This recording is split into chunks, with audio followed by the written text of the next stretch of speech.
Selamat siang Bapak Ibu sekalian. Kita akan melanjutkan pembahasan kita yang lalu. Ya, walaupun sulit tetapi saya kira Anda harus selalu belajar untuk makan sesuatu yang lebih keras. Ya, iman itu selalu menantang kita untuk belajar nanti di akhir Yohanes pun memesankan yang sama. Orang harus siap belajar. Jangan hanya makan bubur yang lembek-lembek terus, ya, yang merasa imannya seperti itu aja. Ya, kita merasa ya iman-iman yang begini, yang pokoknya yang senang-senang, yang ringan-ringan, ya itu. Tapi orang lama-kelamaan kita harus belajar makin dewasa di dalam beriman. Saya contoh bagus tadi di awal doa kita ini diucapkan tadi bagus sekali. Bersyukurlah kepada Tuhan sebab Ia baik, bahwasanya untuk selama-lamanya kasih setianya. Paulus bahkan mengajarkan, aku senantiasa bersyukur dalam segala hal. Bahkan ketika dia di dalam kelemahan, di dalam penjara, dan terutama di dalam kekurangannya. Bahkan di dalam cacatnya. Dia senantiasa bersyukur. Memang hebat sekali Paulus. Tapi kalimat ini kan kita sering ulang kalimat ini di dalam hidup kita.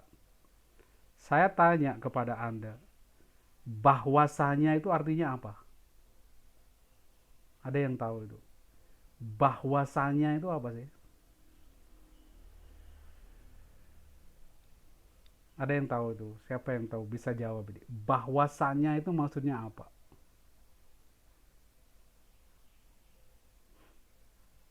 Aduh, siapa mau jawab? Silakan. Tempat. Apa? Apa artinya bahwasanya? Sesungguhnya. Eh? Sesungguhnya. Ya, ini bagus. Siapa jawab ini? Ibu siapa? Itu bagus sekali. Sesungguhnya. Ya, di dalam bahasa Ibrani dipakai kata ki. Ya. Hodu ladonai. Kitob, sesungguhnya engkau baik sebab engkau baik. Ki leolam hasdo. Sesungguhnya untuk selama-lamanya kasih setianya. Mengapa dia katakan ki leolam hasdo? Sesungguhnya. Ini orang bisa ngomong sesungguhnya. Artinya dia sudah bergulat. Dia sudah berjuang di dalam hidupnya dari pengalaman banyak sekali. Walah, sesungguhnya Allah tuh gini sebetulnya. Jadi dia pikir lama, dia bicara, jangan-jangan Allah begini, jangan-jangan Allah begini. Akhirnya dia bisa simpulkan, sesungguhnya untuk selama-lamanya kasih setianya. Walaupun kadang-kadang dia kelihatan jauh, kadang-kadang dia sembunyi, seperti tidak peduli. Pemazmur ataupun penulis Tawarikh ini katakan, oh sesungguhnya untuk selama-lamanya kasih setianya. Jadi sebenarnya dia itu selalu setia kepada kita. Ini yang sangat dalam dan kita kidungkan. Berani nak, bisa nak kita menyimpulkan seperti ini di dalam perjuangan kita.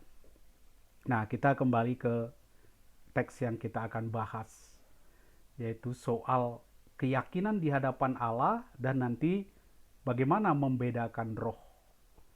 Ya, pembedaan roh. Saya baca dulu teksnya. Demikianlah kita ketahui bahwa kita berasal dari kebenaran dan boleh menenangkan hati kita di hadapan Allah. Bila mana hati kita menuduh kita. Sebab Allah lebih besar daripada hati kita serta mengetahui segala sesuatu. Saudara-saudara yang terkasih, jikalau hati kita tidak menuduh kita, kita mempunyai keberanian untuk mendekati Allah. Dan apa saja yang kita minta, kita memperolehnya dari Dia. Karena kita menuruti segala perintahnya dan melakukan apa yang berkenan kepadanya. Inilah perintahnya, supaya kita percaya kepada nama Yesus Kristus Anak-Nya dan saling mengasihi sesuai dengan perintah yang diberikan Kristus kepada kita. Siapa yang menuruti segala perintahnya, tinggal di dalam Allah, dan Allah di dalam dia. Dengan inilah kita ketahui bahwa Allah tinggal di dalam kita, yaitu dengan roh yang telah Ia karuniakan kepada kita. Ya, sepintas kedengarannya mudah, tapi coba kita lihat. Demikianlah kita ketahui bahwa kita berasal dari kebenaran. Berasal dari kebenaran. Dan boleh menenangkan hati kita di apa? Bila mana hati kita menuduh kita. Apa maksudnya? Kita tenang-tenang, kita menangkan hati di hadapan. Bila mana hati kita menuduh kita. Apa maksudnya? Sebab Allah lebih besar daripada hati kita. Serta mengetahui segala sesuatu. Apa maksudnya? Dia katakan, jikalau hati kita tidak menuduh kita, kita mempunyai keberanian untuk mendekati Allah. Mana itu? Apa yang mau disampaikan Yohanes di sini? Jadi ada perhatikan di sini saya bilang berasal dari kebenaran. Bila mana hati kita menuduh kita, jikalau hati kita tidak menuduh kita. Jadi seperti ada kontras di sini. Ya, gimana kita memahami teks ini? Ya, coba lihat Alkitab Anda, kita perhatikan konteksnya pembahasan kita minggu lalu, yaitu ditutup dengan kasih terhadap saudara sebagai tanda hidup baru. Jadi ditekankan sekali di dalam pemaparan yang lalu, pentingnya kasih kepada sesama sebagai bukti Anda punya hidup baru, dan kasih itu memberikan hidup bagi saudara-saudara seiman. Mengapa dia berkata demikian? Masih ingat ada kelompok separatis yang disebut antikristus. Dia katakan gak usah berbuat baik, gak penting. Yang penting engkau mengenal Yesus. Yang penting rohmu yang diselamatkan oleh Kristus. Perbuatan itu tidak ada efeknya bagi statusmu. Nah, inilah yang dilawan oleh Yohanes. Jadi cara kasih ini harus diterapkan di dalam hidup sehari-hari. Jadi ini sebetulnya tanpa kita sadar, kelompok separatis, antikristus ini bisa ada di tengah-tengah kita. Orang yang berpikir, pokoknya saya hidup saleh. Pokoknya saya ke gereja, saya berdoa kepada Tuhan, saya memuji Tuhan. Tidak perlu perbuatan baik. Tidak perlu mengasihi sesama. Yang penting saya orang baik. Yang penting saya orang suci, saleh, doa terus. Yo, jengkang-jengking terus. Nah itu baru. Perbuatan baik tidak penting. Yang penting saya nggak jahat. Nah ini dilawan. Yohanes katakan apa? Anak-anakku, marilah kita mengasihi bukan dengan perkataan atau dengan lidah, tetapi dengan perbuatan dan dalam kebenaran. Nah ini aneh lagi. Yohanes tidak katakan, marilah kita mengasihi sesama kita dengan perbuatan dan kata-kata. Enggak. Dia katakan dengan perbuatan maupun di dalam kebenaran. Nah ini. Jadi dia tidak katakan dalam kata-kata engkau mengasihi. Sebetulnya kan bagus juga orang mengasihi orang dengan kata-kata. Tapi Yohanes tidak katakan dalam kata-kata. Tapi dalam kebenaran. Dan dengan perbuatan. Karena kaum separatis merasa tidak penting perbuatan kasih. Yang penting Anda, pikiran Anda bagus. Mengapa dia katakan dengan dalam kebenaran? Sebab dia tidak melawan kaum separatis yang munafik. Kaum separatis itu tidak munafik. Ya, apa adanya dia. Karena dia tidak meyakini perbuatan itu perlu. Kemudian, bagi kaum separatis ini perbuatan itu tidak penting, tidak mempengaruhi status. Karena kita sudah selamat, kita sudah menerima Kristus, berkat kuasa ilahinya, saya selamat, status saya anak Allah.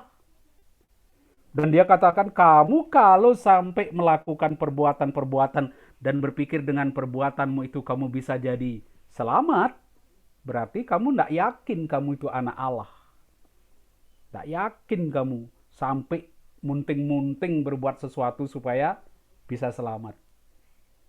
Nah, Yohanes katakan, maaf ya, cinta itu harus diungkapkan di dalam perbuatan. Jadi ini ada dua cara pandang yang berbeda.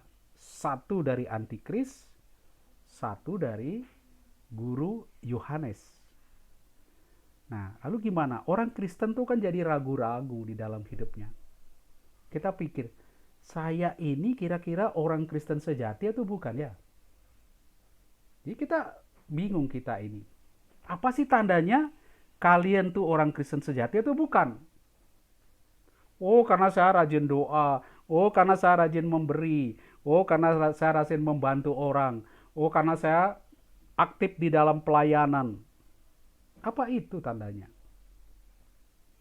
Yohanes katakan, tanda utamanya adalah kasih.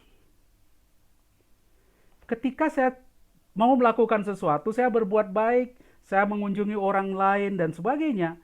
Kalau di dalam diri saya merasa saya lakukan itu karena saya mencintai sesama,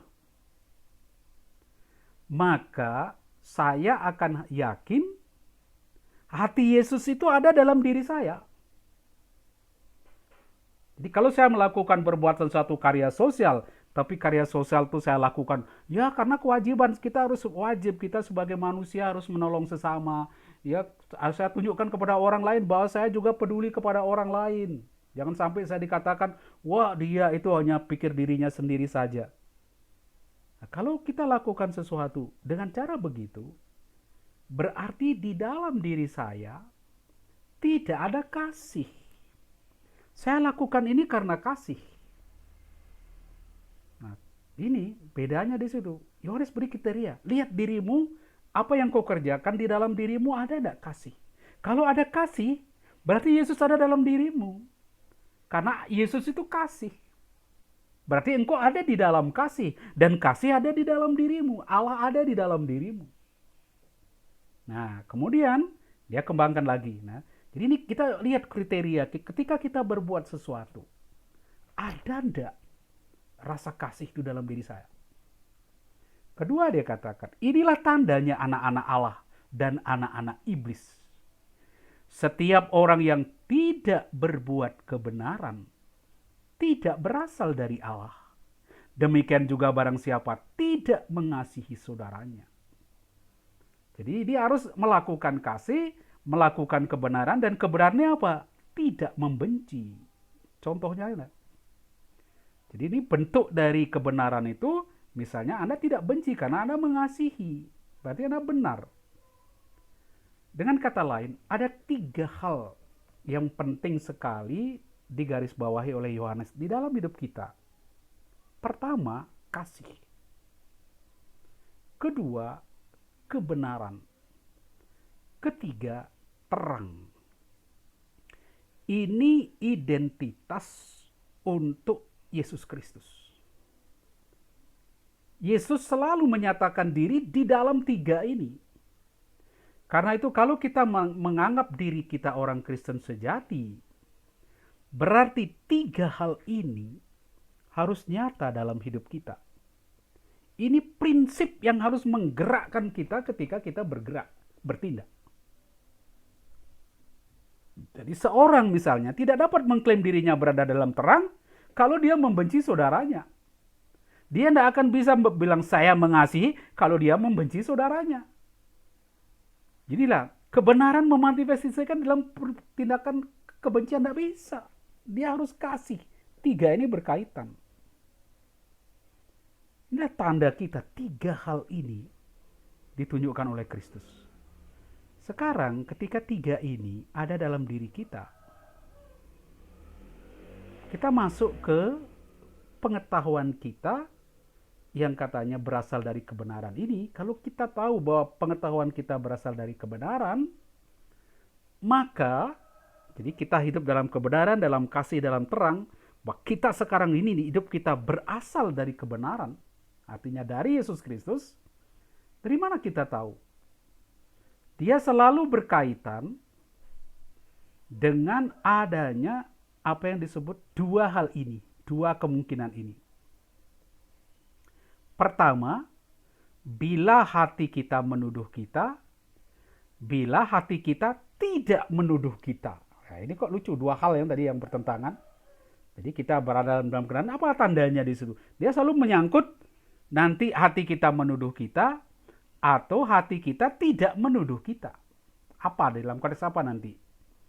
Nah, gimana mendamaikan dua hal, satu menuduh, satu tidak? Jelas kalau kita dengar kata menuduh, jadi coba aja Anda diam, lakukan kejahatan. Ya, Anda pukul orang, Anda caci maki orang, Anda berdusta, menipu. Apa yang dikatakan hatimu? Hati kan menuduh, wih kau buat ini, kau buat ini, kau buat ah. Tidak tenang dia. Apalagi kalau kita membunuh orang misalnya, wah itu lebih serem lagi. Kemana-mana hati kita kejar kita. Wih, kamu bunuh orang tadi, kamu bunuh orang tadi. Lihat lihat semut jalan aja, kita lihat semut goyang-goyang, wih semutnya juga nuduh saya. Hatinya nggak tenang. Dia bergulat di situ. Karena apa? Hati menuduh. Dia menyangkut ketika orang berdosa. Sedangkan ini, hati tidak menuduh karena apa? Apakah karena kita tidak berdosa? Kita ingat di sebelumnya dikatakan oleh Yohanes, bahwa orang Kristen itu sebetulnya orang yang tidak berdosa. Karena ia ada di dalam Allah. Orang yang ada di dalam Allah, dia tidak berdosa. Tetapi, nah ini ironis di dalam kekristenan, ada kontradiktif. Barang siapa tidak mengakui bahwa dia tidak berdosa, dia pendusta. Wah, ini repot juga. Gimana pun juga kita sebagai manusia, kita berdosa. Nah ini, mestinya di dalam Allah kita tidak berdosa, tapi kenyataannya meskipun kita anak Allah, kita berdosa.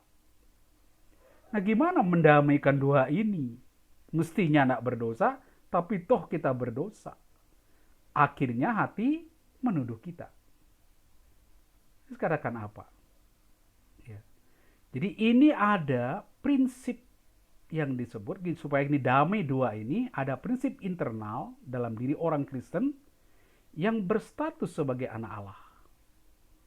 Nah, prinsip internal di dalam diri kita ini akan mengarahkan kita kepada kasih, sehingga kita menghasilkan ketidakberdosaan. Jadi ketika kita menerima Kristus, di dalam diri kita ada satu prinsip, ada satu gerakan. Saya harus mengasihi, saya harus mengasihi, saya harus mengasihi. Inilah yang melahirkan ketidakberdosaan. Ada dorongan luar biasa di situ. Karena kita anak Allah. Tetapi di dalam kenyataannya, di faktanya, kita harus akui kita seringkali gagal menjalani hidup yang sempurna itu. Padahal di dalam diri kita udah ada. Tapi nyatanya gagal. Nah inilah kontradiktif di dalam kehidupan kita sebagai orang Kristen. Di satu pihak kita sombong, bangga, saya bisa lakukan kasih. Di pihak lain kita harus rendah hati mengakui kita seringkali gagal di dalam dua hal ini. Nah sekarang kita lihat apa yang dikatakan Yohanes. Bila mana hati kita menuduh kita. Jadi ketika kita berdosa, kita dituduh terus. Kamu gini, kamu gini. Dan iblis itu pandai luar biasa ketika menghadapi orang berdosa. Sebelum dia berdosa, iblis akan ganggu kita. Ayo ambil saja, sikat saja.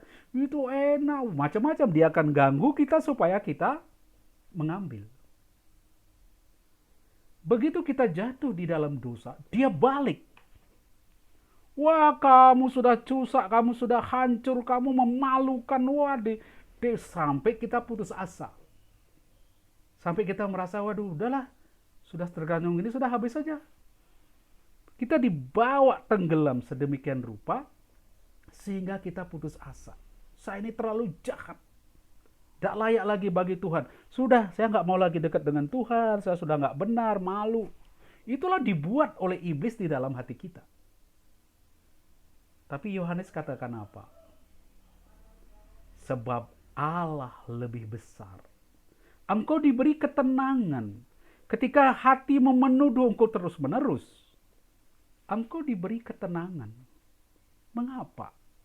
Sebab Allah lebih besar daripada hati kita. Dia mengetahui segala sesuatu.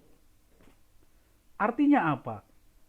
Kalau kita hanya melihat realitas dosa, buruknya dosa, apalagi kalau kita melihat ke orang lain, kita fokus hanya pada dosa itu. Tetapi Allah, Dia maha tahu, Dia maha besar, sehingga Dia juga tahu apa yang ada di dalam hati pendosa itu. Jadi pendosa akan diyakinkan, Tuhan akan mengampuni. Bahwa Dia akan menebus. Kenapa? Tuhan bukan hanya tahu dosamu, Dia tahu kegagalan kita, Dia tahu perjuangan kita, Dia tahu kasih yang ada masih di dalam diri kita. Dan Dia tahu kerinduan kita. Jadi Dia bukan hanya lihat harfiah, oh dosa, tak berhenti pada dosa. Tapi Dia lihat mengapa kita berdosa. Walaupun kita berdosa, hati kita seperti apa. Kasih kita masih menyala-nyala. Kerinduan kita kepada Dia masih menyala-nyala. Semua itu dilihat oleh Tuhan. Dan Dia tahu ini anaknya. Ini anaknya. Nah, inilah yang membantu kita, memberi kita ketenangan. Karena kita ada dalam kebenaran. Karena kita ada dalam kasih. Karena kita ada dalam terang. Semua menjadi jelas di situ. Jadi walau hati kita menuduh begitu, kita tenang. Sebab tahu Allah lebih besar. Allah Maha Kuasa. Dia tahu mengapa saya begitu, Tuhan. Mengapa sampai saya jatuh seperti itu. Engkau tahu. Tapi Engkau tahu juga hatiku tetap mengasihi Engkau. Inilah yang memberi kita keyakinan. Tuhan akan mengampuni saya. Ini. Jadi Yesus yang adalah kebenaran. Dia akan adil. Tapi sang kebenaran apa Yesus itu? Dia kebenaran yang mengampuni, yang menyelamatkan, bukan yang menghukum. Itu yang ada ketika kita ada di dalam kasih. Jadi manfaatnya tuh tinggi sekali ketika hidup di dalam kasih. Ketika hidup di dalam kebenaran dan di dalam terang. Jelas itu semua bagi kita. Ya, kita tidak menjadi picik di dalam situasi kita yang konkret, terutama situasi dosa. Nah, sebaliknya, jika hati kita tidak menuduh kita, kita mempunyai keberanian untuk mendekati Allah. Jadi pengetahuan kita tentang kesalahan kita, bahwa kita punya kebenaran, tidak boleh membuat kita lengah tadi. Oh, Tuhan akan ampuni saya, gini. Lalu kita berbuat dosa suka hati kita. Bukan itu maksudnya.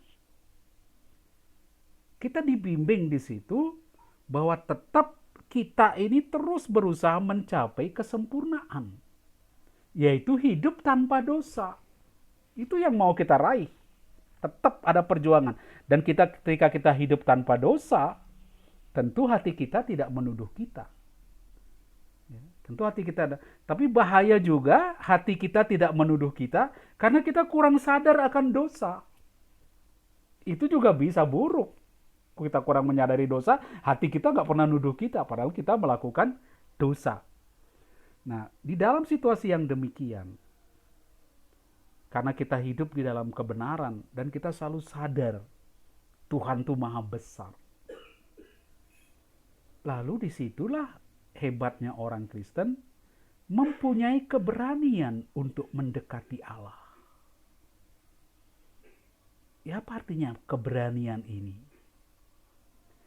Mendekati Allah ini sebetulnya menyangkut bukannya mendekati sekarang ini, tetapi di dalam konteks pengadilan. Yaitu konteks nanti akhir zaman, parusia. Orang Kristen yang tinggal di dalam Kristus, di dalam kebenaran, Dia berani mendekati pengadilan terakhir ini, nggak takut. Karena apa? Saya ini sudah anak Allah. Saya sudah dilahirkan dalam Allah. Sebagai anak Allah, hati saya terarah kepada ini, kepada dia, bukan kepada dosa. Sehingga saya yakin dengan sepenuh hati di hadapan Allah. Mulai sekarang pun saya sudah mulai yakin bahwa saya anak Allah, nanti saya dihakimi oleh Bapak saya sendiri. Oleh pembela saya sendiri, Yesus Kristus. Jadi dia punya keyakinan, tidak ada kegelisahan, tidak ada ketakutan untuk menghadapi parusia, untuk mendekati Allah. Bahkan sekarang pun, mulai sekarang parusia itu terjadi. Inilah ketenangan yang ada di dalam diri orang Kristen. Nah, mereka dapat mengklaim diri mereka sebagai anak Allah. Dan kalau ini terjadi, karena saya anak Allah, Yohanes selalu lanjutkan, apa saja yang kita minta, kita memperoleh dari Dia. Karena kita menuruti segala perintahnya dan melakukan apa yang berkenan padanya. Ini.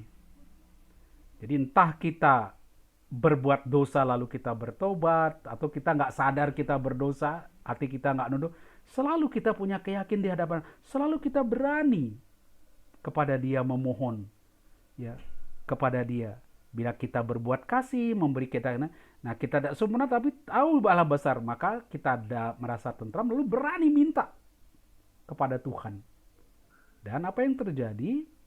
Apa yang kita minta itu pasti akan berkenan kepadanya, akan didengarkan. Jadi, kita menurutnya kita akan memperolehnya dari Dia. Apakah betul demikian? Apa yang kita minta kita akan peroleh.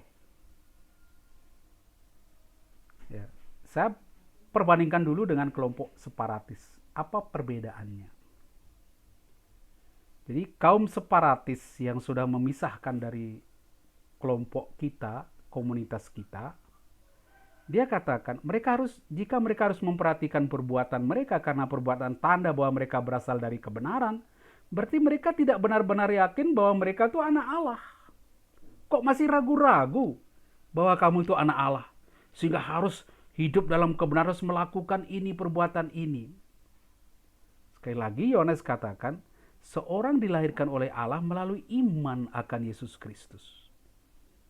Dan perbuatan itu merupakan ungkapan engkau di dalam iman. Bukan perbuatan itu tidak mengubah status kita. Memang dia tidak mengubah. Tapi dia mengungkapkan bahwa engkau itu berstatus sebagai anak Allah. Jadi Yohanes katakan perlu menunjukkan kebenaran dalam tindakan kasih. Bukan karena kurangnya keyakinan status. Bukan. Kita harus tunjukkan bahwa kita ada di dalam kebenaran.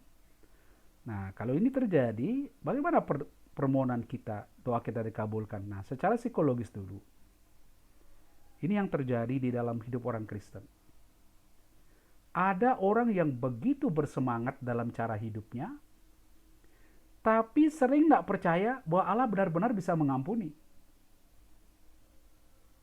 Jangan-jangan Allah nggak ampuni saya, karena dia begitu semangat ketika dia jatuh dalam suatu, dia kecewa sekali sampai nggak percaya Allah masih bisa mengampuni dia. Ini Allah menghakimi anaknya yang berdosa adalah Allah yang mengasihi pendosa. Ini harus diingat.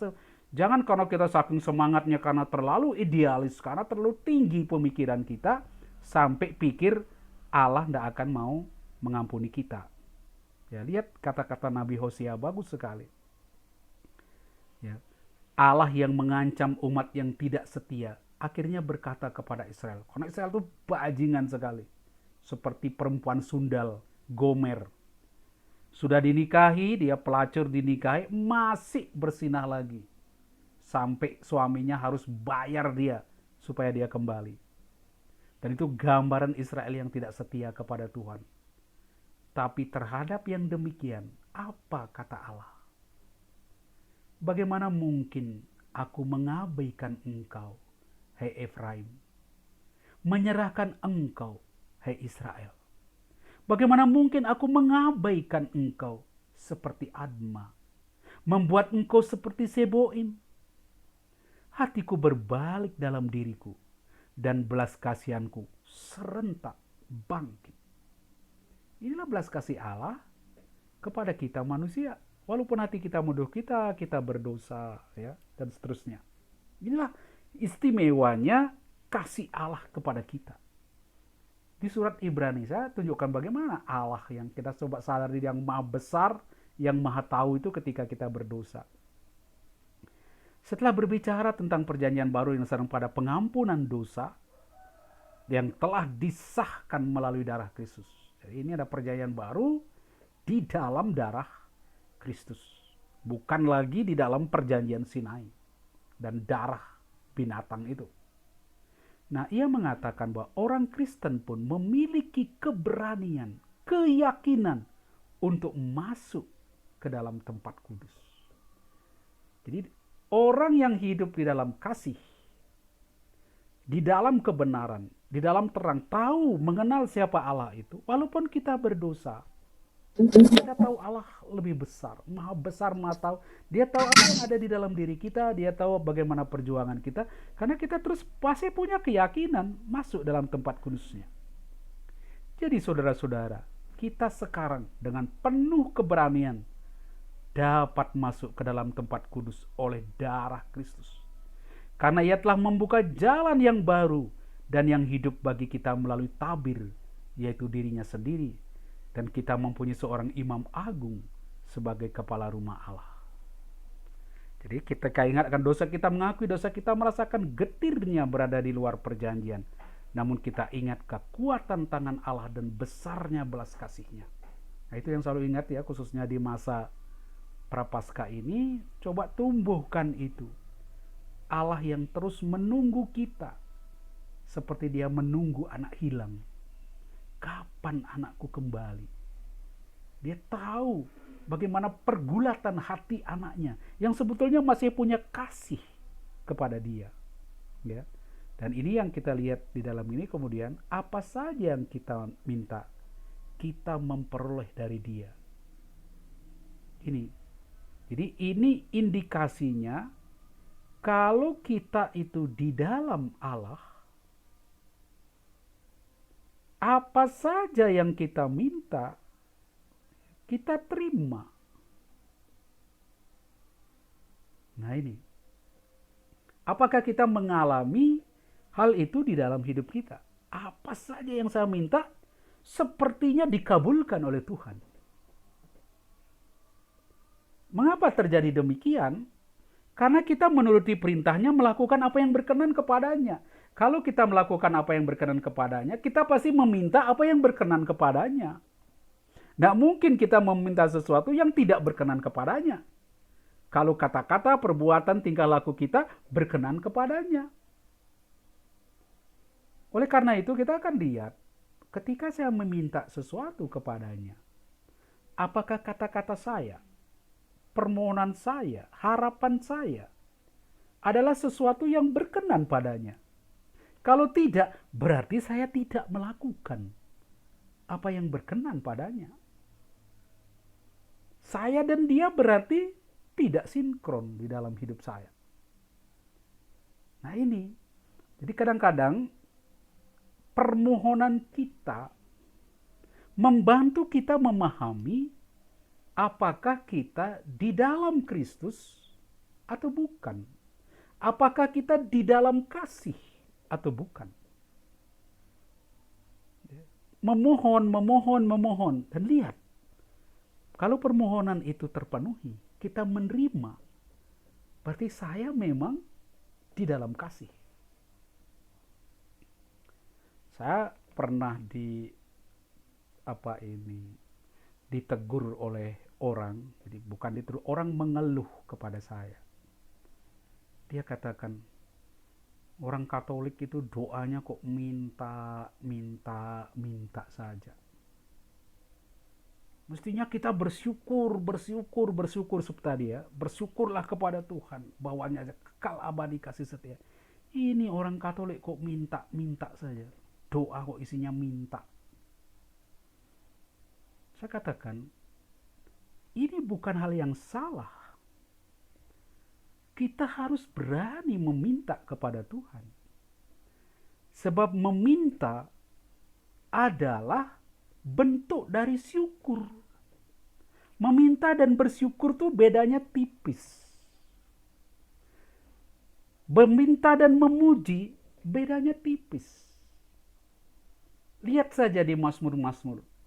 Ketika orang meminta sesuatu, ditutup dengan syukur. Karena apa? Karena ketika dia meminta, dia yakin Tuhan mengabulkannya. Meminta juga adalah bentuk sebuah pujian kepada Tuhan. Karena apa? Pemikiran kita ketika kita meminta, pusat yang kita tuju adalah Allah, bukan diri kita. Maka permintaan itu adalah sebuah pujian. Mungkin Anda tidak memahami. Saya beri contoh. Tuhan, berikanlah kepada saya hati yang mengampuni. Nah, permohonan saya ini adalah sebuah pujian kepada Tuhan. Mengapa saya katakan pujian? Karena saya meminta kepadanya, ini adalah bentuk pengakuan saya kepada Tuhan. Bahwa Dia mampu memberikan saya hati yang mengampuni. Ini saya memuji Dia. Tuhan, kau hebat. Saya percaya kepadamu, saya luhurkan kau sebagai orang yang bisa memberikan saya hati yang mengampuni. Ini pujian. Dari pihak saya meminta. Tapi dari pihak Allah itu pujian bagi Dia. Jadi ini bedanya. Tipis sekali antara meminta dan memuji. Ya sama dengan kita sebetulnya, kehidupan kita sehari-hari bisa sama. Ketika misalnya teman Anda datang kepadamu, tolong ya bantu saya, tolong angkat nanti meja ini. Gitu. Artinya Anda dipuji sebagai orang yang mampu mengangkat meja itu. Kalau Anda pincang atau kaki Anda putus satu, lalu atau Anda terlalu lemah, orang itu minta kepada Anda untuk mengangkat meja, kan dia keterlaluan, dia menghina, bukan memuji. Kita meminta sesuatu kepada orang karena kita tahu dia bisa membantu saya. Jadi pujian kepada saya karena dia menganggap saya sebagai orang yang bisa membantu. Nah ini di dalam pujian tuh di situ. Nah ketika kita meminta kepada Tuhan, lihat apakah permohonan saya dikabulkan. Dan kalau saya menerima apa yang saya minta, itulah tandanya saya di dalam kasih, saya di dalam Allah.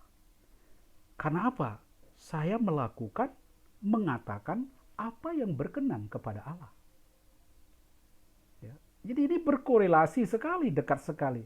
Hidup demikianlah yang akhirnya memberi kita keyakinan untuk berdiri di hadapan Allah, berani memohon. Karena saya yakin saya sudah di dalam Allah. Dan permohonan saya pun tidak akan ngawur. Tidak akan saya meminta sesuatu yang tidak berkenan. Jadi ini menurut kehendaknya. Seperti di 5:14 dikatakan, inilah keberanian kita untuk datang kepadanya. Bahwa Ia mengabulkan doa kita. Jikalau kita meminta sesuatu kepadanya menurut kehendak, pastilah menurut kehendaknya kalau karena berkenan kepadanya. Tidak mungkin kita meminta sesuatu yang tidak menurut kehendaknya. Kalau ini tidak menurut kehendaknya, berarti kita tidak tinggal di dalam Allah. Kita tidak di dalam kebenaran. Ini.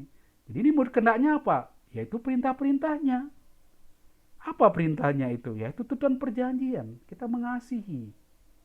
Seperti yang dikatakan itu. Nah, kemudian kita melakukan ini bukan tentang tingkah laku yang pantas mendapat jawaban atas doa, melainkan hidup sebagai umat Allah menentukan kondisi di mana Allah dapat bertindak terhadap kita sebagai partner perjanjian yang setia. Jadi ada kaitan erat antara kasih dengan mana kita melakukan apa yang berkenan kepada Allah dan Allah lakukan apa yang berkenan kepada kita. Sudah itu sama aja.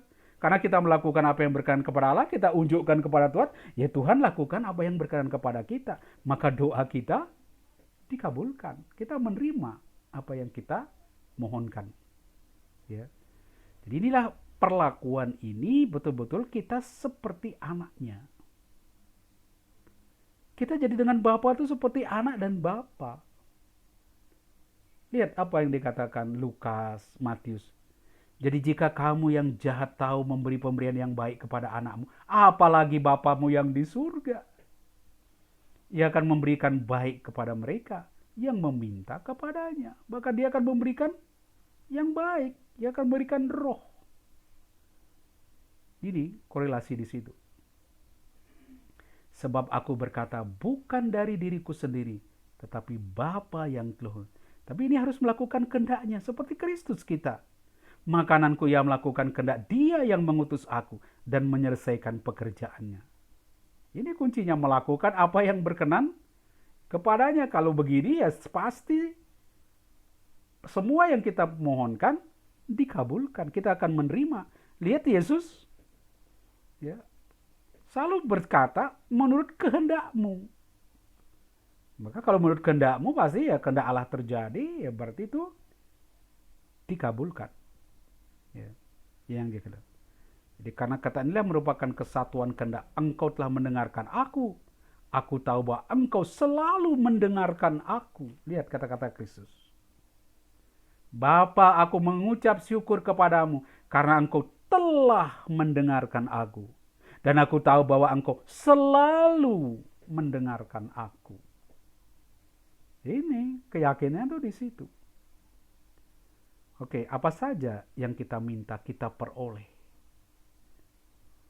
Jadi pemenuhan janji Kristus, bahkan Kristus sendiri omong kepada kita. Dia katakan gini, pada hari itu kamu akan memohon dalam namaku. Tidak aku katakan kepadamu bahwa aku meminta kepada Bapa bagimu. No, bukan aku meminta. Kamu yang meminta dalam namaku. Sebab Bapa sendiri mengasihi kamu. Karena kamu telah mengasihi aku dan percaya bahwa aku datang dari Allah. Jadi kau sendiri yang ngomong, nanti dikasih. Itu. Nah, inilah perintahnya supaya kita percaya kepada namanya Yesus Kristus anaknya, saling mengasihi sesuai dengan perintah yang diberikan Kristus. Dan siapa yang menurut segala perintahnya tinggal di dalam Allah dan Allah di dalam dia. Lalu inilah kita ketahui bahwa Allah di dalam, yaitu roh yang telah dikaruniakan kepada kita. Jadi kalau mau tahu Allah itu dalam diri kita, yaitu lihat rohnya nanti. Kita diberi roh. Oke, yang menarik di sini yang saya katakan, perintah Kristus ini. Ya, kalau kita lakukan perintahnya, Allah tinggal dalam dia itu. Nah, perintahnya itu apa? Ini sedikit berbeda dengan sinoptik ya. Dia katakan saling mengasihi sesuai dengan perintah yang diberikan Kristus kepadanya. Tetapi perintah pertama apa? Percaya kepada nama Yesus Kristus. Baru saling mengasihi. Kalau kita lihat di sinoptik, apa inti perintah? Mengasihi Tuhan dan mengasihi sesama seperti diri sendiri. Kan itu di sinoptik. Tapi di Yohanes, percaya kepada nama Yesus Kristus dan mencintai satu sama lain. Ya, menarik di sini karena mencintai satu sama lain ada resiprok, ketersalingan di antara anggota itu. Kemudian ini yang pertama, dia tidak katakan mengasihi Tuhan, tetapi percaya kepada nama Yesus Kristus. Nah, ini yang menarik, dia ganti mengasihi Tuhan dengan percaya kepada nama Yesus Kristus. Ini identik sebetulnya ini. Lihat dia katakan, saudara-saudara terkasih, malah kita saling mengasihi, sebab kasih itu berasal dari Allah. Setiap orang yang mengasihi lahir dari Allah dan mengenal Allah. Siapa yang tidak mengasihi tidak mengenal Allah. Sebab Allah adalah kasih. Dalam hal inilah kasih Allah dinyatakan dengan tengah kita. Bahwa Allah mengutus anaknya yang tunggal ke dalam dunia. Ini harus tahu. Bahwa Allah mengutus anaknya, percaya kepada nama Yesus Kristus. Ini saya kira itu mengagetkan. Kombinasi yang diberikan oleh Yohanes. Kamu telah mengasihi aku dan percaya bahwa aku datang dari Bapa. Ini inti sekali. Orang tidak dapat mengerti bagaimana sesama Kristen adalah seorang saudara untuk dicintai tanpa mengerti Yesus sebagai anak Allah. Karena keputraannya membuat mereka yang percaya kepadanya menjadi saudara dan saudari. Ngerti maksudnya? Jadi mengapa hukum yang diberikan Yohanes di sini bukan mengasihi Tuhan dan mengasihi sesama, tetapi percaya kepada nama Yesus Kristus dan mencintai satu sama lain. Bahkan percaya ini lebih dulu. Saya katakan, ini esensial sekali. Percaya kepada nama Yesus artinya percaya dia Mesias, percaya bahwa dia menjadi manusia. Dan karena kemanusiaan dia Allah yang menjadi manusia, kita menjadi saudara satu sama lain. Di dalam Yesus Kristus kita menjadi satu keluarga. Dan saudara kita adalah, semua yang lain, anggota yang lain adalah saudara-saudari kita di dalam Kristus. Dan ketika kita melihat mereka saudara-saudari kita, maka kita bisa mencintai satu sama lain sebagai saudara. Jadi ini yang diberikan oleh Yohanes, konsep ini. Jadi dalam Kristus, kita mengerti kita ini anak Allah. Sama keputraan kita. Anak-anak adopsi ini. Dan karena kita merasa kemudian sama-sama putra Allah, anak Allah, kita bisa mengasihi satu sama lain. Oleh karena itu, perintah untuk mengasihi satu sama lain sungguh-sungguh dipelajari oleh orang Kristen Yohanes pada permulaan, pada waktu proses pertobatan ketika mau siap dibaptis, mereka sudah diajari supaya mulai saling mengasihi. Itu percaya kepada anak tentang Yesus Kristus ini. Jadi sama ketika pembaptisan, orang belajar dulu. Percaya enggak kepada anaknya Yesus Kristus? Bahkan ada awal tuh pembaptisan dalam nama Yesus Kristus. Jadi ini penting sekali karena dari sinilah kita menyadari kita memperoleh status sebagai anak Allah. Dan ketika saya anak Allah, kamu juga anak Allah, kita sama-sama merasa sebagai satu keluarga, lalu tumbuhlah kemampuan untuk saling mengasihi satu sama lain. Nah, itu yang dibuat Yohanes di sini ya, perintahnya agak beda. Tapi bukan berarti dia melarang kita mengasihi Tuhan. Jadi percaya kepada nama Yesus Kristus dan mencintai satu sama lain. Itulah pelaksanaan dari perintah Kristus. Jadi iman di sini dilihat sebagai pekerjaan. Itu yang menarik ya. Percaya kepada Kristus itu seperti pekerjaan, tugas. Kalau di Paulus ini kan anugerah. Ya. Percaya kepada Yesus itu taat kepada Allah itu. Tapi di sini tekankan, inilah pekerjaan yang dikehendaki Allah. Yaitu hendaklah kamu percaya kepada Dia yang telah mengutus aku. Ini seperti kerjaan, perjuangan, itu usaha kita. Ya, supaya kita percaya kepada Dia, dan ini diungkapkan lewat perbuatan-perbuatan itu. Karena itu perintah itu dua itu, percaya dan mengasihi sesama. Karena ini satu tugas, satu pekerjaan yang harus diperjuangkan. Ya, bukan kita leha-leha, ya tunggulah nanti Tuhan kasih saya iman, pleng imannya jatuh. Ya, bukan begitu. Orang harus berjuang.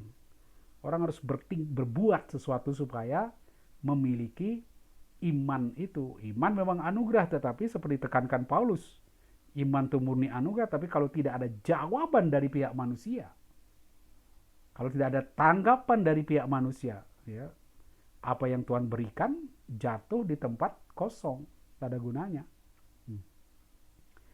Jadi iman dan percaya sebagai sesuatu untuk dilakukan.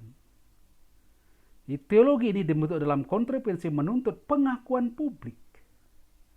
Jadi hati-hati di sini karena kita melihat iman di sini itu seperti sesuatu yang dilakukan, bukan sekadar anugerah rahmat. Ya. Karena apa? Dia harus ditunjukkan, buktikan bahwa engkau beriman.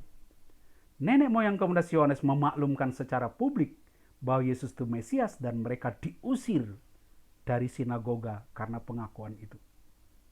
Jadi orang harus mengakui kepercayaannya dengan rumusan yang ada, suatu pengakuan yang mungkin harus dibayar dengan nyawa atau kekayaan. Ini harus berani pengakuan, bukan hanya dalam hati. Di iman suatu tugas, percaya kepada Yesus, suatu tugas pengakuan. Ya. Jadi perintah kedua berupa saling mengasihi tampaknya harus dipahami dalam konteks sejarah penganiayaan dialami. Mengapa yang ditekan bukan kasihilah sesamamu, tapi Yohanes katakan hendaklah kalian saling mengasihi. Ya, Anda lihat sedikit perbedaan dengan sinoptik. Di sini tekankan saling mengasihi karena mereka anggota komunitas yang mengalami penganiayaan kemudian dipecah belah oleh kaum separatis, kaum antikristus. Dan mereka ini menggait beberapa orang keluar dari komunitas dan bikin ajaran yang baru. Oleh karena itu Yohanes menguatkan mereka supaya mereka saling mengasihi, tekanannya mengasihi saudaranya satu sama lain di dalam komunitas. Ya.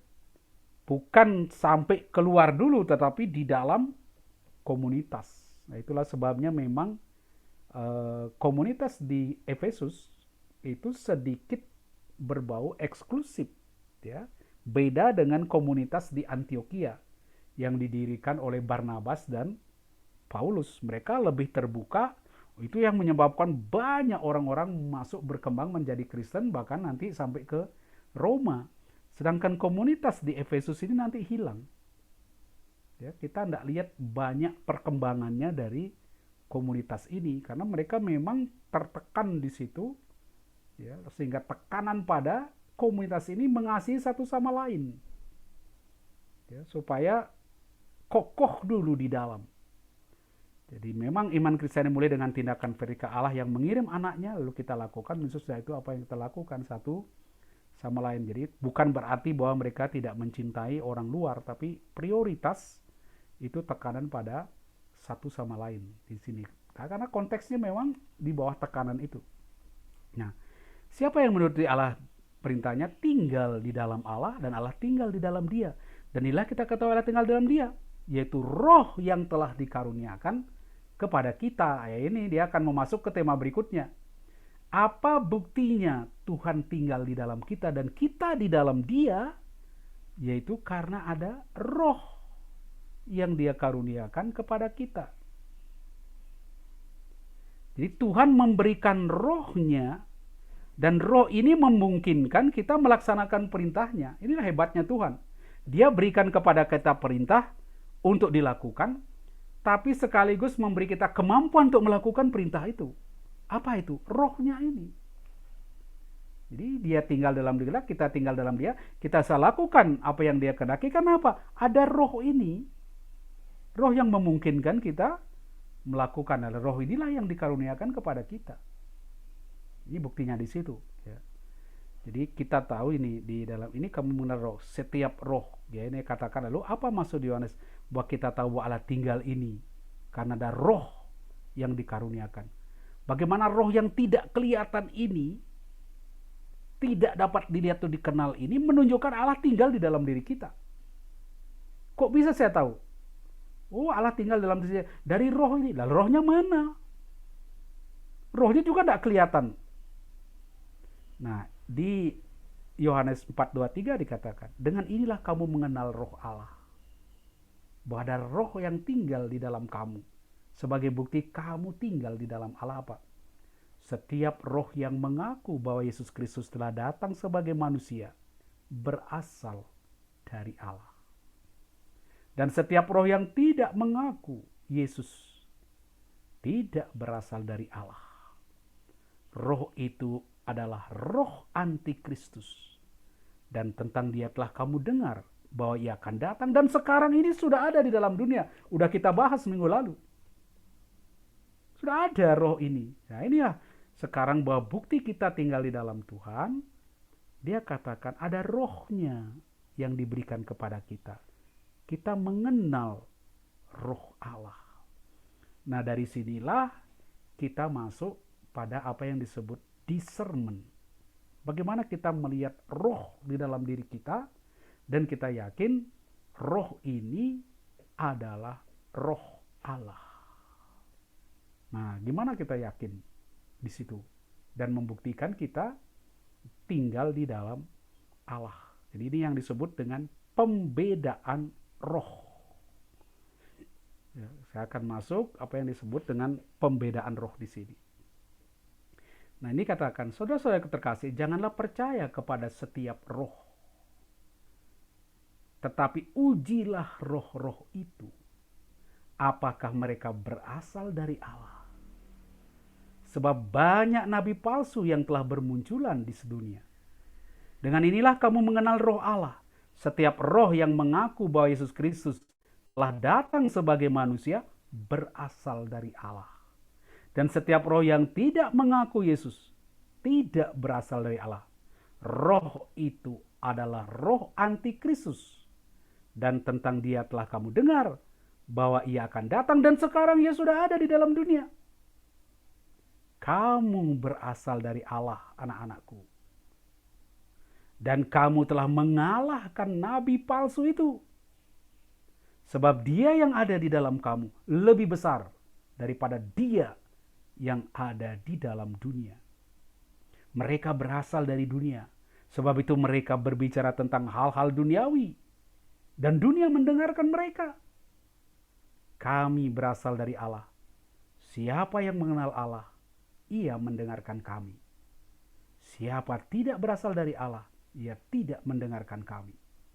Dari hal itulah kita mengetahui roh kebenaran dan roh yang menyesatkan. Jadi di sini Yohanes memberikan kriteria pembedaan roh yang ada pada manusia. Jadi kita diberi karunia roh memampukan kita membeda-bedakan roh. Gimana menguji roh? Jangan disalah mengerti di sini dengan pembedaan roh yang disampaikan oleh Paulus. Jadi, jangan juga terlalu dikaitkan terlalu cepat dengan fenomen-fenomen di dunia ini, walaupun tetap ya ada hubungannya, yaitu kita mengenal adanya roh-roh jahat di dunia ini. Ya. Gimana kita bisa tahu ini roh kudus atau setan, roh jahat yang gentayangan, roh-roh iblis? Mana membedakan? Nanti apakah bisa kita tanya roh jahat, roh halus, kamu percaya enggak sama Yesus Kristus? Nah, kan enggak bisa kita tes. Tetapi memang bisa di dalam arti tertentu, ketika orang kerasukan roh jahat, nah, kita bisa uji dia dalam nama Yesus. Kau kenal Yesus Kristus? Kau kenal? Nah, reaksi dia akan berbeda. Ketika kita sebut nama Yesus Kristus, dalam nama Yesus dia akan takut. Nah, itu kita akan bisa lihat bahwa roh ini adalah roh jahat karena dia takut dan menolak nama Yesus Kristus. Tetapi yang disampaikan oleh Yohanes di dalam konteks ini bukan ke situ pertama-tama. Bukan juga pembedaan roh di dalam Paulus yang mencoba membantu kita mengenal ketika kita mau mengambil suatu keputusan, melihat apakah ini perbuatan baik harus saya lakukan, ataukah ini jahat yang tidak boleh saya lakukan. Orang melakukan discernment, pembedaan roh. Dan seringkali dalam discernment itu, orang dianjurkan melihat buah-buahnya. Kalau saya lakukan ini, buahnya seperti apa? Kasih, sukacita, damai sejahtera, kerendahan hati, kelemah lembut. Apakah itu buahnya? Kalau itu buahnya, di dalam Paulus misalnya dalam Galatia 5, 22-3, dia katakan, nah itu berarti dari roh yang baik, roh Allah. Nah, sedangkan Yohanes apa yang dipikirkan oleh Yohanes ketika dia memberikan kita kriteria pembedaan roh. Nah, ini ada beberapa jenis pembedaan roh ya. Dalam tradisi Ignatian juga berbeda. Masing-masing kita juga tentu mungkin punya prinsip-prinsip dalam membedakan roh. Tapi ini dalam konteks Yohanes.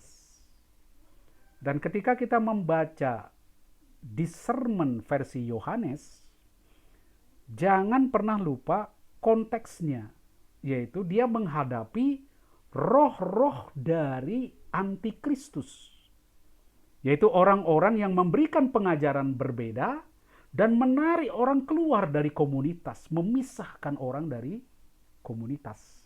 Dan roh-roh antikristus ini sangat dipengaruhi oleh Gnostik, yaitu yang mengatakan Yesus bukan manusia. Perbuatan baik itu tidak perlu, tidak menentukan Anda selamat.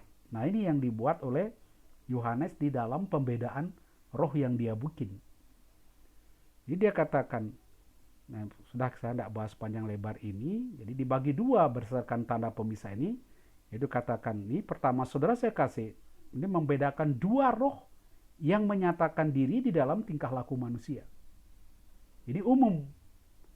Sedangkan di ayat 44 sampai 6, dia nanti sapa mereka dengan anak-anakku. Meyakinkan para pengikutnya bahwa mereka tuh punya roh kebenaran yang lebih berkuasa dari roh penipu. Dan kalian akan menang di dalam pertarungan melawan roh penipu dari siapa?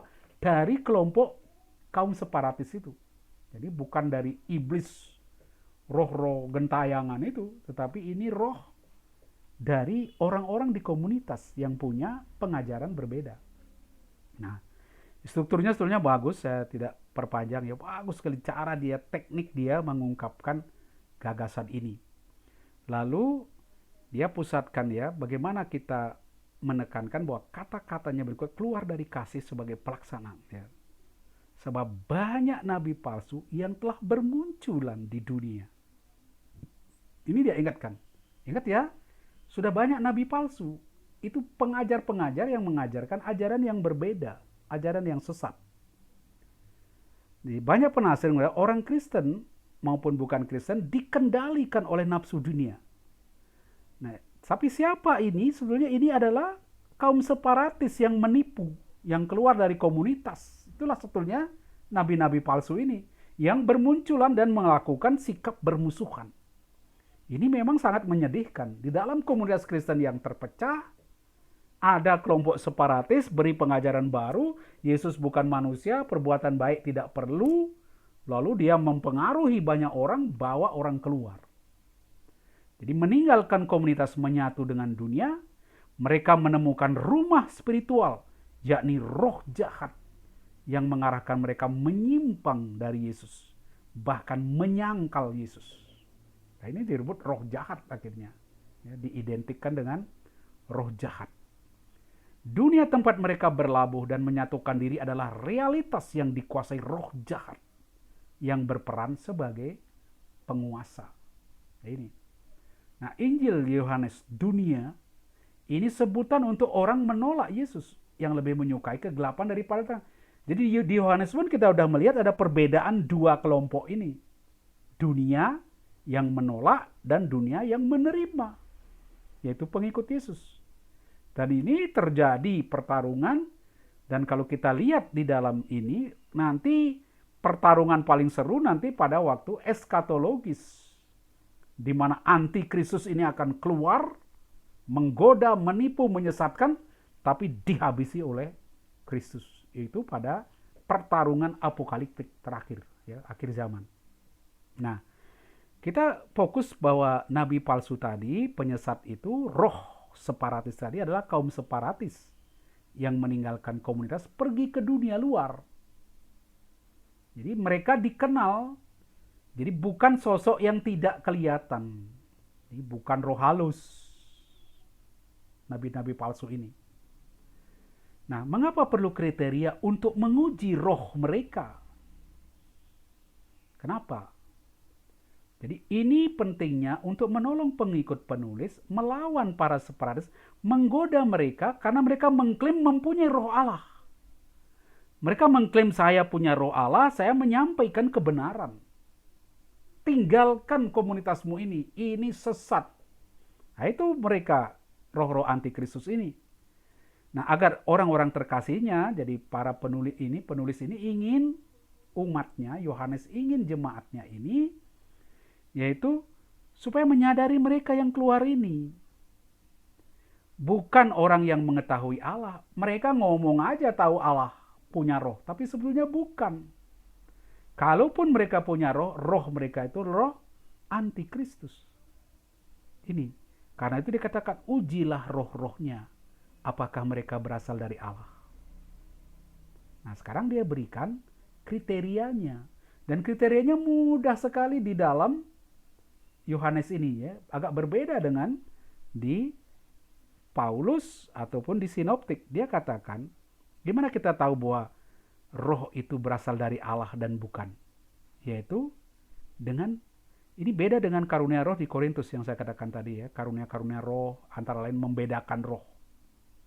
Itu di dalam Paulus, ya. Salah satu karunia itu adalah karunia membedakan roh dan karunia juga berbahasa roh dan sebagainya.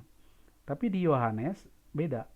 Ya, ini Paulus, ya, yang seorang memberi untuk membedakan bermacam-macam roh. Itu di Paulus. Nah, di Yohanes ini saya tidak masuk ini. Kalau di Paulus, karisma membedakan bermacam roh merupakan karisma khusus diberikan hanya kepada beberapa orang.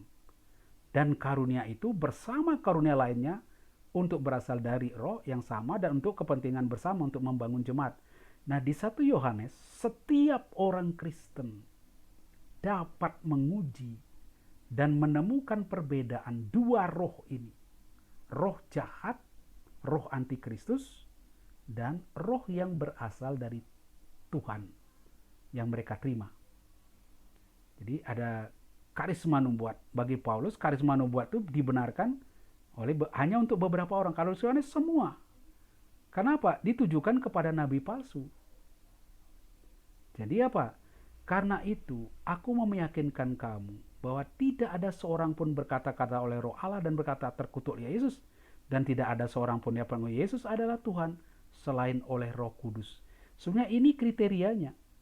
Sebab Yohanes katakan, dari mana kita tahu nabi palsu ini? Ciri khasnya itu yaitu dia tidak mengakui Yesus sebagai Mesias. Seperti di Korintus ini. Berkata terkutuklah Yesus, nah, maka dia tidak mungkin dari Roh Kudus. Yesus dikutuk. Nah, ini kriterianya yang diberikan Yohanes. Inilah kamu mengenal roh Allah. Setiap roh yang mengaku bahwa Yesus Kristus telah datang sebagai manusia berasal dari Allah. Ini kuncinya cuma ini. Yesus Kristus telah datang sebagai manusia.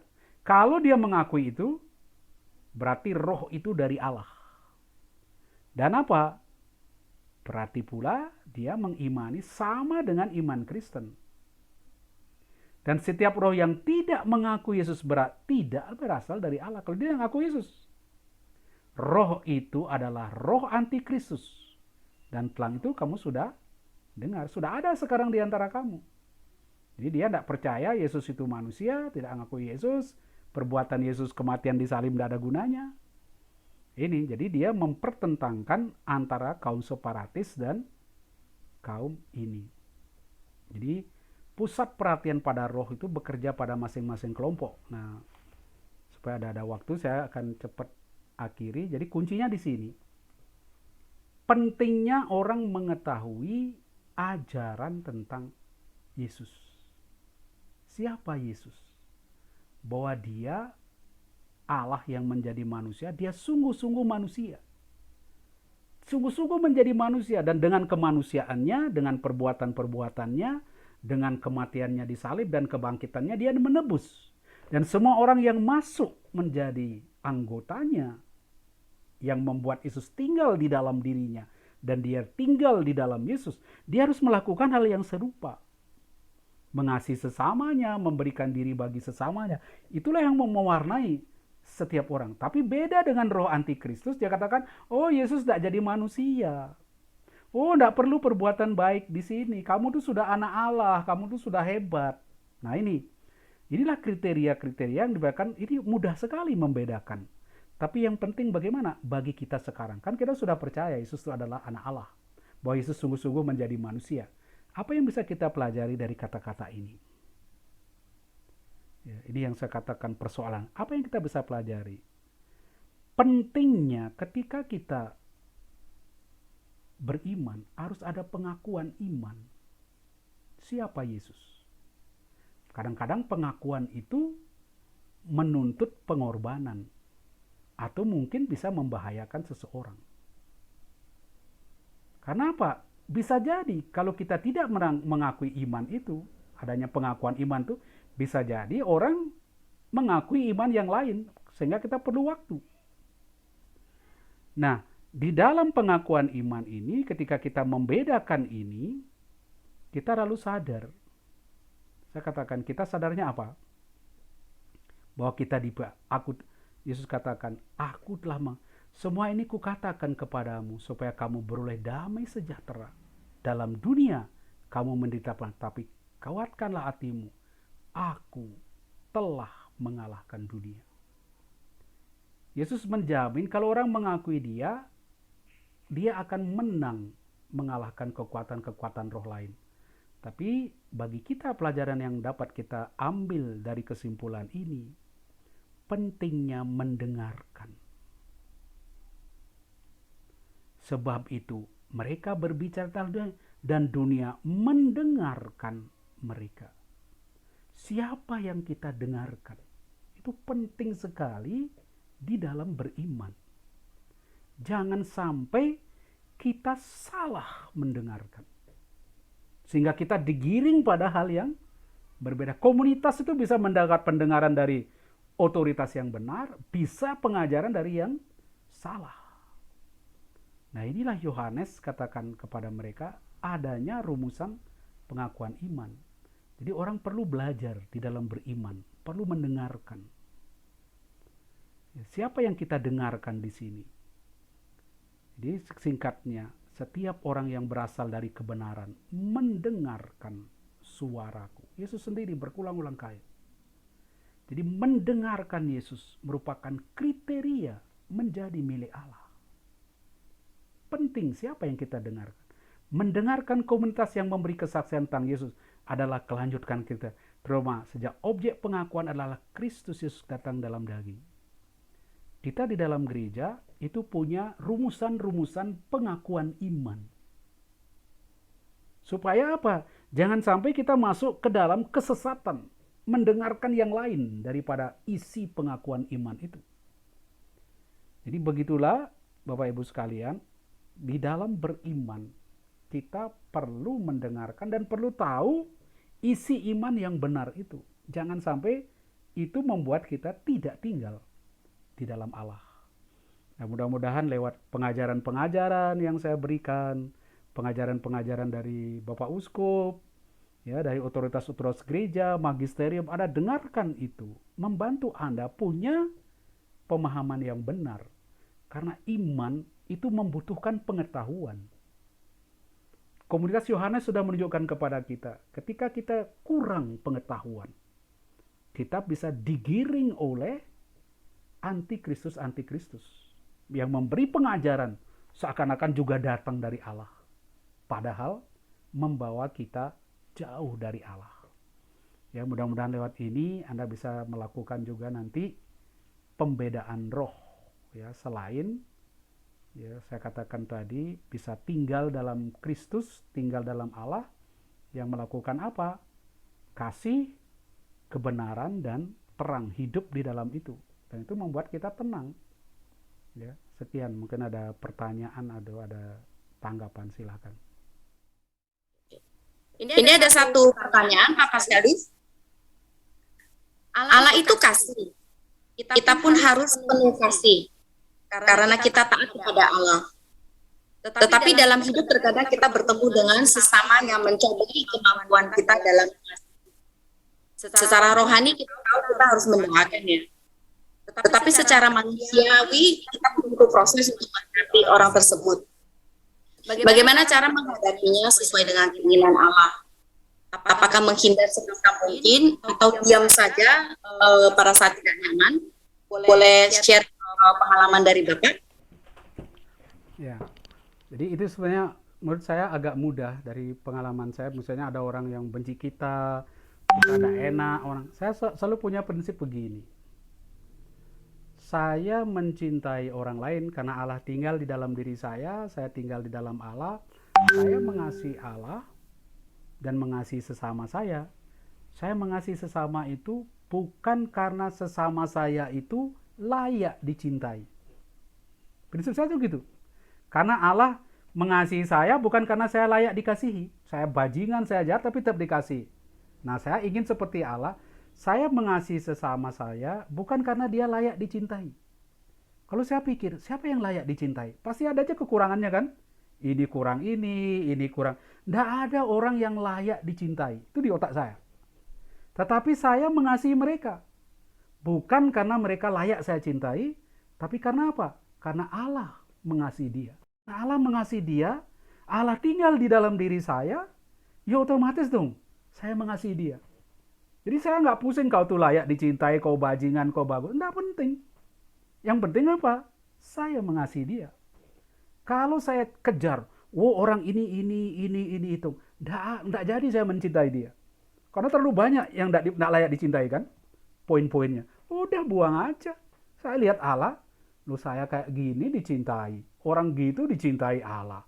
Ini dicintai Allah. Bajingan kelas kakap dicintai. Loh, katanya saya tinggal di dalam Allah. Allah tinggal di dalam saya. Berarti saya sama dong. Nah, ketika Anda mungkin benci kepada orang, ya syukur saya tidak punya orang yang saya benci ya. Seandainya ya, saya benci dia, itu saya akan pakai kriteria itu.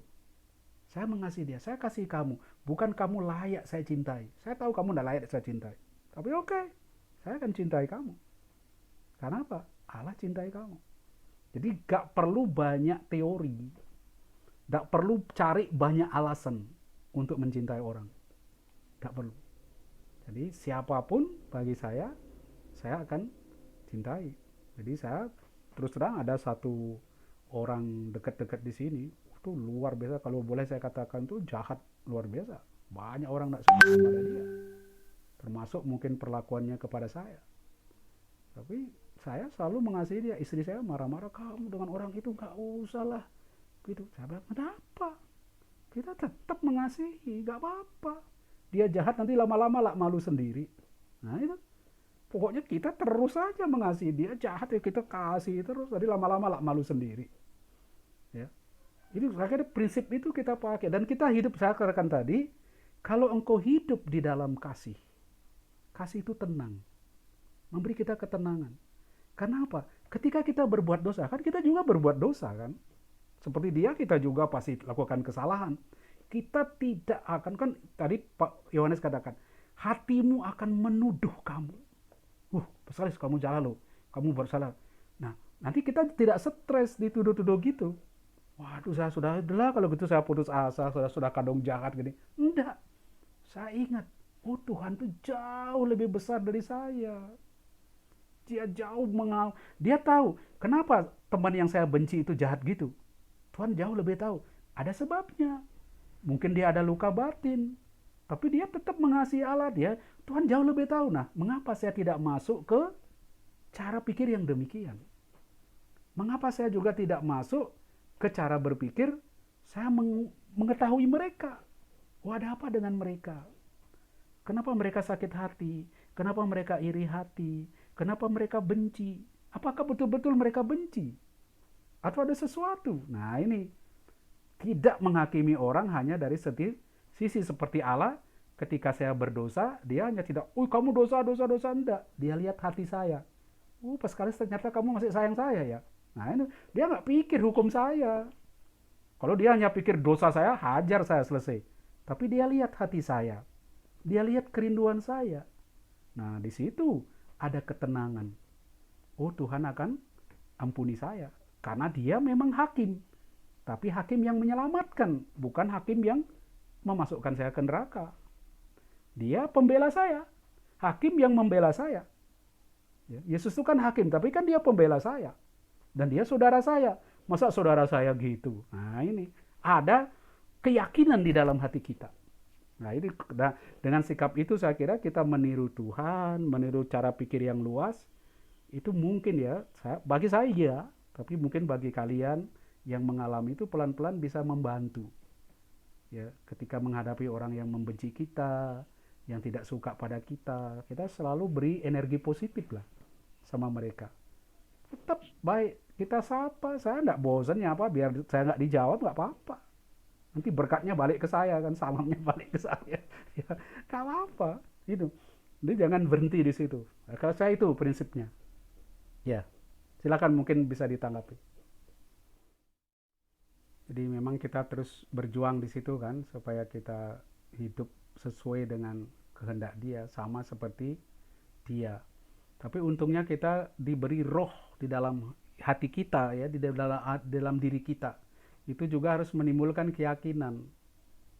Seperti Yesus katakan di bagian akhir ya, seperti katakan Yohanes itu, Dia menjamin kita bahwa Dia memberikan kita rohnya di dalam diri kita. Dan dengan kemampuan itulah kita bisa bertindak, melakukan sesuatu sesuai dengan kehendak Allah.